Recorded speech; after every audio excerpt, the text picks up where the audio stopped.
14th December, we have today the feast of Saint John of the Cross, patron saint of the mystics. Saint John of the Cross, a 16th century Carmelite priest, best known for reforming his order together with Saint Teresa of Avila and for writing the classic spiritual treatise, The Dark Night of the Soul. Honored as a doctor of the Church since 1926, he is sometimes called the mystical doctor as a tribute to the depth of his teaching on the soul's union with God. The youngest child of parents in the silk weaving trade, John de Apis was born during 1542 in Fontiveros near the Spanish city of Avila. His father Gonzalo died at a relatively young age, and his mother Catalina struggled to provide for the family. John found academic success from his early years, but failed in his effort to learn a trade as a beginner. Instead, he spent several years working in a hospital for the poor and continuing his studies at a Jesuit college in the town of Medina del Campo.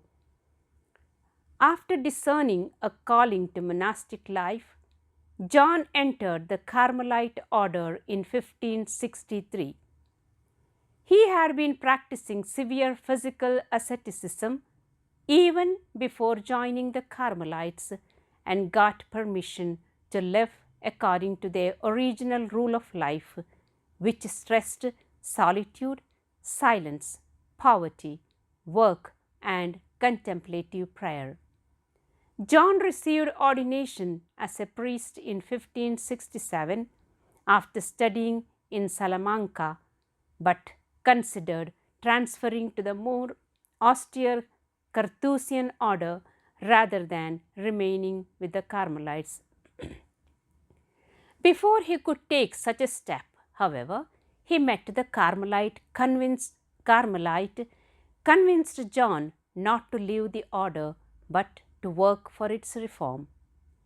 Changing his religious name from John of St. Matthias to John of the Cross, the priest began this work in November 1568, accompanied by two other men of the order with whom he shared a small and austere house. For a time, John was in charge of the new recruits to the discalced Carmelites, the name adopted by the reformed group since they wore sandals rather than ordinary shoes as a sign of poverty. Their reforming movement grew quickly, but also met with severe opposition that jeopardized its future during the 1570s. Early in December of 1577, during a dispute over John's assignment with the order, opponents of the strict observance seized and imprisoned him in a tiny cell. His ordeal lasted 9 months and included regular public floggings along with other harsh punishments. Yet, it was during this very period that he composed the poetry that would serve as the basis for his spiritual writings. John managed to escape from prison in August of 1578, after which he resumed the work of founding and directing discalced Carmelite communities. Over the course of a decade, he set out his spiritual teachings in works such as The Ascent of Mount Carmel, The Spiritual Canticle, and The Living Flame of Love, as well as The Dark Night of the Soul.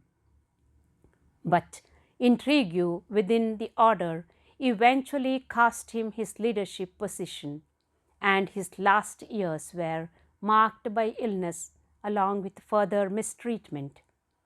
Saint John of the Cross died in the early hours of December 14 1591.